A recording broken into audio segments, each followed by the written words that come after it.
भैया बहन,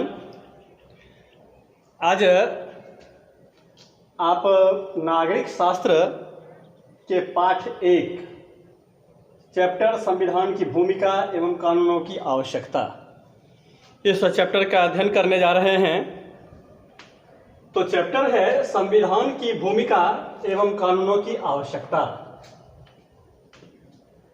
तो सबसे पहले ये जानना है कि लोकतांत्रिक देश में वर्तमान जो है वह विश्व में लोकतांत्रिक व्यवस्था की ज़्यादा लोकप्रियता देखने को मिल रही है। तो लोकतांत्रिक शासन में एक संविधान का होना अत्यंत आवश्यक है, लिखित संविधान का होना आवश्यक है। तो स्वाभाविक है कि चैप्टर का जो हेडिंग है हमारा कि संविधान की भूमिका एवं कानूनों की आवश्यकता, क्यों, कहाँ, तो इसको हम लोग लोकतंत्र के संदर्भ में अध्ययन करेंगे। सबसे पहले चर्चा है कि कानून एवं नियमों की आवश्यकता।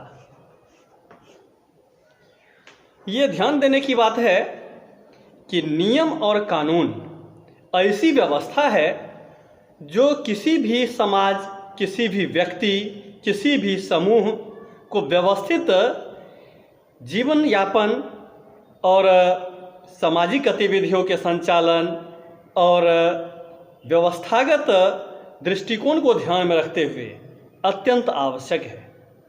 नियम कानून के अभाव में अराजकता की स्थिति हो सकती है, अर्थात चारों तरफ अफरा तफरी का माहौल हो सकता है, मारकाट की स्थिति हो सकती है, जो शक्तिशाली होंगे वह निर्बल को सताएंगे, निर्बल अपने आप को हमेशा कमजोर पाएंगे।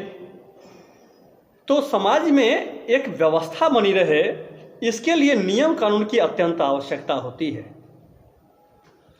तो जैसा अभी हम लोग चर्चा कर रहे हैं कि लोकतांत्रिक संदर्भ में, लोकतांत्रिक देशों में कानून का शासन होता है, रूल ऑफ लॉ। देश में कानून ही सर्वोच्च होता है, कानून के अनुसार ही व्यवस्थाएं संचालित होती हैं और यह कानून देश का प्रमुख आधार होता है उसकी व्यवस्थाओं के संचालन के लिए। तो अगर कानून और नियम का अभाव हो किसी भी समाज में, किसी भी समाज में, किसी भी राज्य में, किसी भी देश में, अगर नियम और कानून का अभाव हो तो वहाँ कभी भी शांति स्थापित नहीं हो सकती है। इसलिए व्यवस्था को सही रूप देने के लिए, व्यवस्था में शांति बनाए रखने के लिए, एक दूसरे के अधिकारों की सुरक्षा के लिए ये अत्यंत आवश्यक है कि उस समाज में, उस राज्य में, उस देश में कानून एवं संविधान की व्यवस्था अवश्य हो। इसके आगे अब हम लोग इसी चैप्टर के दूसरे टॉपिक पर चर्चा करने जा रहे हैं। यह टॉपिक है संविधान। अभी तुरंत भी चर्चा किए हैं कि लोकतांत्रिक देश में संविधान अनिवार्य है। संविधान भी कैसा?